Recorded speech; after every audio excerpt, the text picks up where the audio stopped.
Dankeschön fürs Kommen. Wow, so many people. I'm really delighted to see so many people. It's been a long time since I've seen so many people. Wow. It's gonna take a while to get used to it.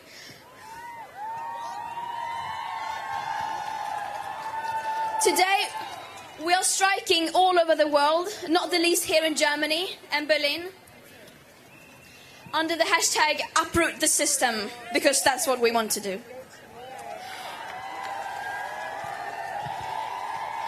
And it's been a really turbulent last year and a half. This has been a time where we have been reminded of how vulnerable we are. But we have also been reminded of how fast things can change and be turned completely upside down. In some parts of the world, we have experienced what it is like to truly treat an emergency like an emergency and to change social norms. But while all this has happened, of course, the climate crisis hasn't disappeared. And we have not disappeared. The concentration of CO2 in the atmosphere hasn't been this high for at least 3 million years. And 2020 was tied with 2016, the hottest year ever recorded. And recently, we've seen extreme weather events rage all around the world and taking many lives, not the least here in Germany.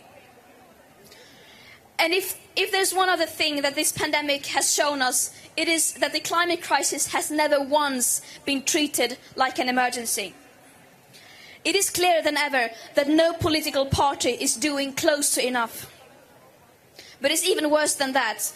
Not even their proposed commitments are close to being aligned with what would be needed to fulfill the Paris Agreement. As an example, if you look at the different parties' climate policies and compare that to the CO2 budgets provided by the IPCC that will keep us below 1.5 degrees, you can see that there's a huge gap.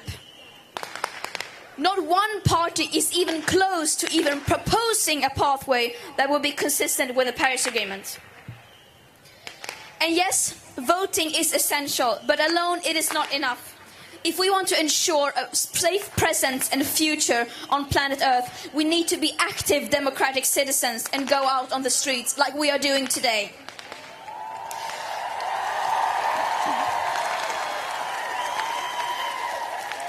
We need to become climate activists and demand real change. Because remember, change is now not only possible, it is also urgently necessary.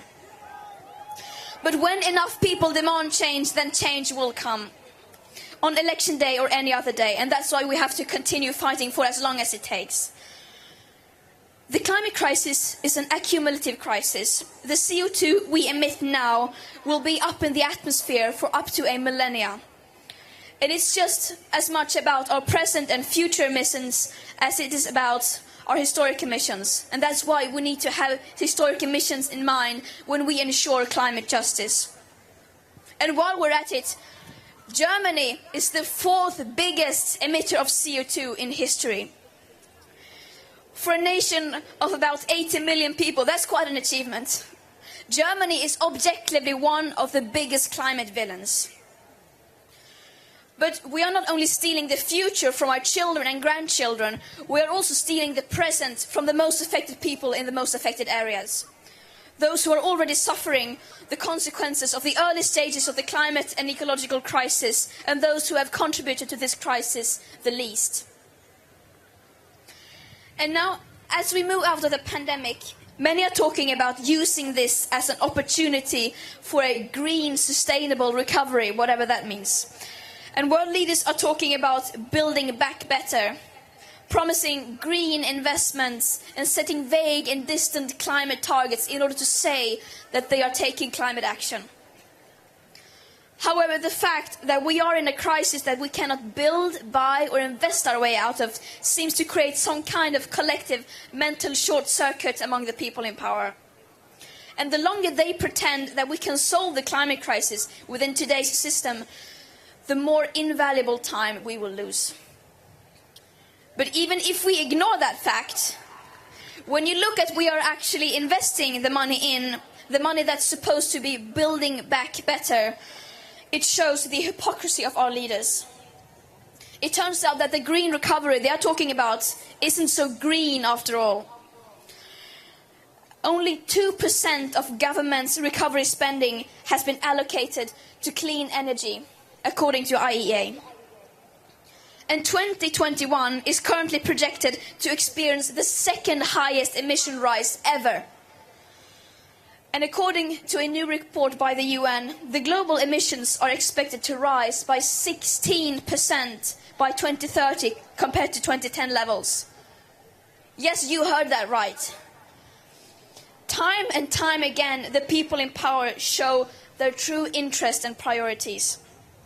And it is not an overstatement to say that they simply don't seem to give a damn about us. We can no longer leave this to the people in power to take care of.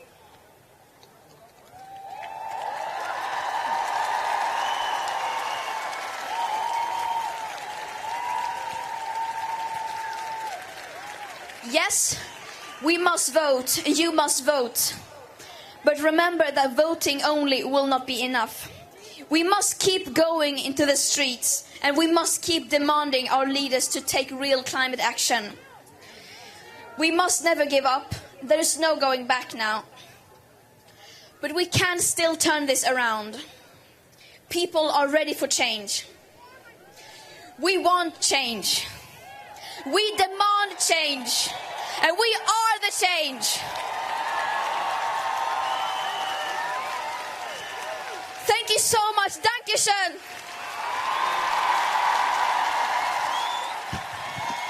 Thank you.